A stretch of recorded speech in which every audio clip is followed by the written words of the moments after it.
So Dragonslayer follows Galen, a sorcerer's apprentice, after the sorcerer Ulrich is asked to tackle the dragon that's been terrorizing a village for so long. Ulrich is killed before his mission could even begin. Well, that is where his apprentice Galen comes in. Galen's magic originally is used for tricks and giggles. Eventually, he learns that this mission is not about jokes and giggles.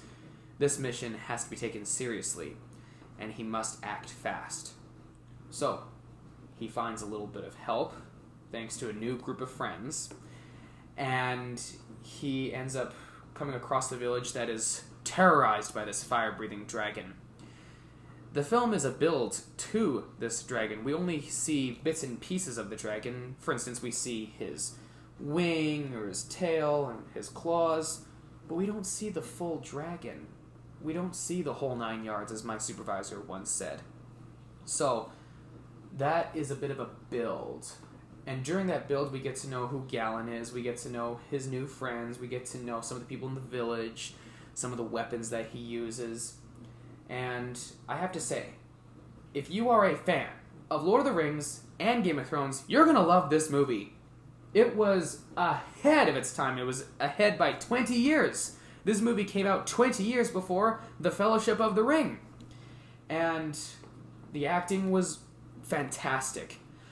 These actors took fantasy seriously. The only known actor, actually two only known actors in this movie, is Peter MacNicol from Ghostbusters 2, the Mr. Bean movie, Bean the Movie, Ally McBeal, and as the voice of Man-Bat / Dr. Kurt Langstrom in The Batman TV series from the mid-2000s. Not just Batman, it's actually called The Batman, and Peter MacNicol was part of that series for a couple of episodes. This movie also features Star Wars actor Ian McDiarmid. Yes, the Emperor himself. Emperor Palpatine himself, Ian McDiarmid, is in this movie for, I'm going to say, about 2 to 5 minutes. He's not in it very long, but you'll know right away that it is him, a younger version of the Emperor, I must say. And the costumes, if you need a break from modern movies, have some fantasy. And if you need a break from Game of Thrones, pop this one on. It's actually very family entertaining, I must say. It would be fitting for teenagers and parents to watch together. It's pretty funny, especially for the character Hodge. Hodge is in the movie very quickly, but he is a show stealer, even just for a brief moment. He was another sorcerer's apprentice who was kind of left in charge to look after Galen, sort of, even though Galen used his magic to overpower Hodge. But Hodge goes, "You mark my words, young man, you're not fit for this mission.